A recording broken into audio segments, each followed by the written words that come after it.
Sidney Poitier was a 20-year-old dishwasher in NYC. He came from the Bahamas and could only read third-grade level, having great trouble with three-syllable words. He lost his dishwashing job, so he looked in the want ads and was about to throw the newspaper into the trash box on the street when he read, "Actors wanted." The wanted seemed like an invitation, so he walked to the address. Was given a 2-page scene to read by a large man. Poitier slowly read word by word in his Caribbean accent. The large man grabbed him by the belt and collar and pushed him to the door, saying, "Stop wasting people's time. You can't speak and you can't read. Go back to dishwashing." Walking to the bus stop, Poitier stopped on the street thinking, "How did he know I was a dishwasher?" Poitier said, "I realized that was his perception of me. No value, but something I could do with my hands." Even though he was correct in his anger to characterize me that way, I was deeply offended. I said to myself, I have to rectify that. I decided right then on that street that I was going to be an actor just to show him he was wrong about me. I had to take the responsibility to change how people perceived me. I continued as a dishwasher, but I began to work on myself. Poitier auditioned at the American Negro Theater in Harlem, hoping to get into classes there. He didn't know that one could buy books with plays in them, so he memorized an article in True Confessions magazine. He wasn't accepted, but Sidney said, "I'll be your janitor for free if you let me study here." The school accepted that deal. Months later, he was told he had no gift for acting and had to leave. Unknown to Poitier, 3 fellow students that liked him went to the headmaster and asked her to give him a walk-on in the next play. She said, "No, but I'll make him the understudy for the lead." She had no intention to use him.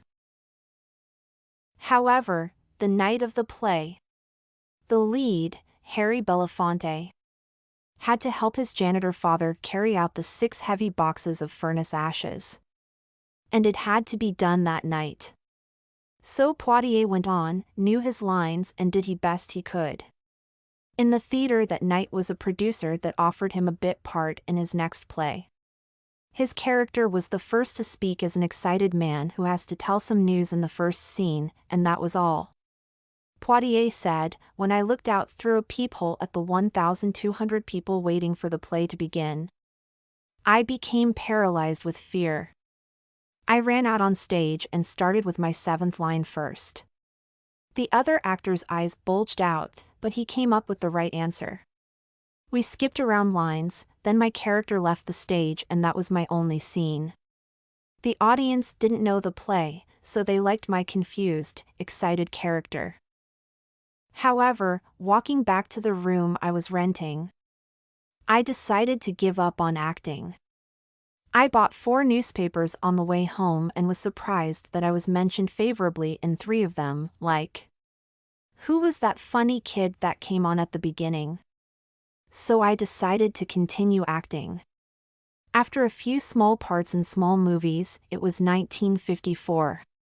Sidney Poitier was sent to an audition for a movie by an agent named Martin Baum, but was not Poitier's agent.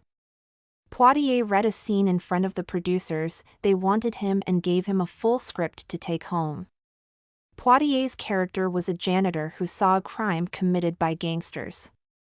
To keep him quiet, the gangsters kill his daughter. And he stays quiet.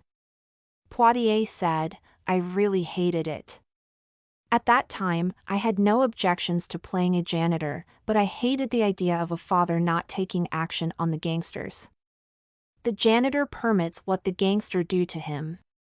To the writers it's just a plot point, but I can't play that because I have a father. And I know my father would never be like that.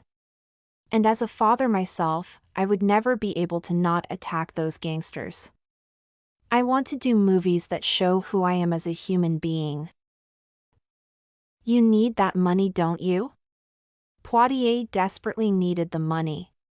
He had to pay the hospital $75 for his second daughter's birth. But didn't take the part. Poitier said, "That speaks to who I was then and still am.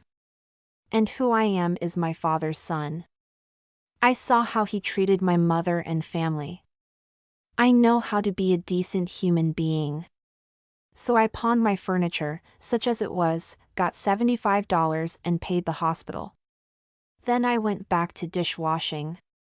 Months later, Martin Baum called me and invited me to his office and said, "I have never been able to understand why you turned down that job." I told him why again. But I don't know if he understood it. "I have decided that anyone as crazy as you are, I want to be their agent." He's been my agent till now.